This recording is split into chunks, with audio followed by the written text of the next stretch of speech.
of you in my class, you know who I am. I'm Norma Rashid. I teach media ethics here through the media department.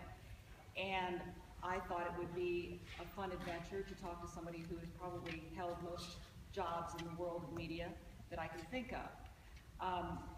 He has been a lawyer, a politician, a candidate for state office. He had the auspicious honor of being my co-anchor for a while, commentator. Then he moved on to be a talk show host and a myriad of other talk shows, and I guess they're all kind of reality shows, Tabloid and Baggage and all the other shows. You may remember him from the Jerry Springer Show, and it is still on to this day. How many years, Jerry? 24 so far. 24 years, the Jerry Springer Show, long before you guys were a glint in Mommy and Daddy's eye. So, without further ado, I would like to introduce my friend and media icon and legend, Mr. Jerry Springer.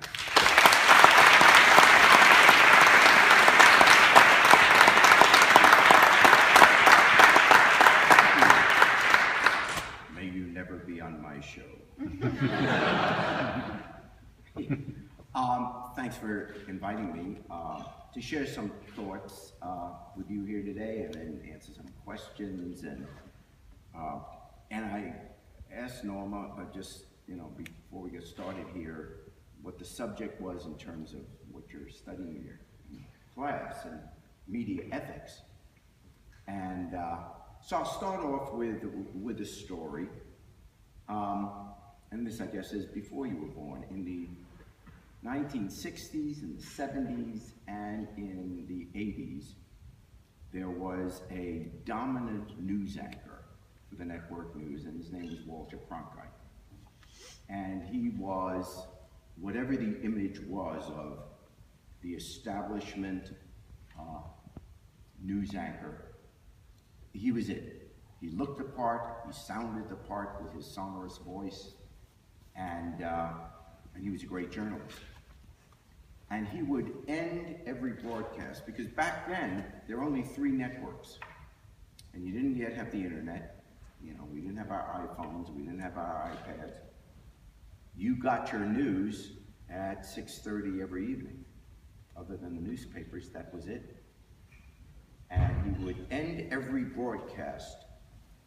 His signature line at the end was, and that's the way it is.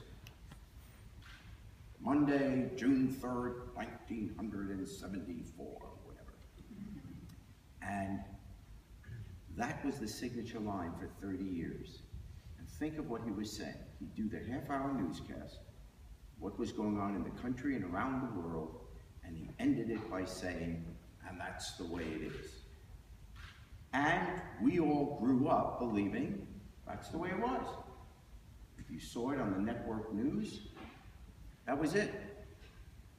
And as what we now learn, as we all mature, and in this new age of technology, that wasn't the way it was.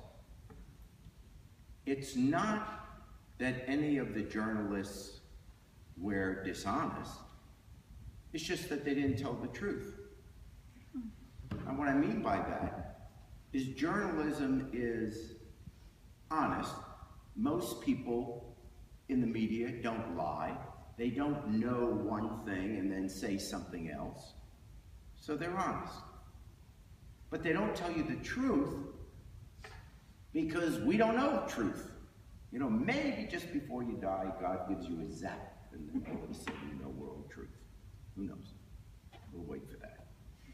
But in the meantime, I'm not going to have to wait as long as you are. But in the meantime, what you see on the news or read in a newspaper or a magazine is simply what one person with one camera at one instant in time, what that person happens to see. It's the old story of the blind man touching an elephant and trying to describe it. So, but maybe that reporter didn't ask the right question. Maybe that reporter wasn't that smart. Maybe the person that was being interviewed wasn't telling the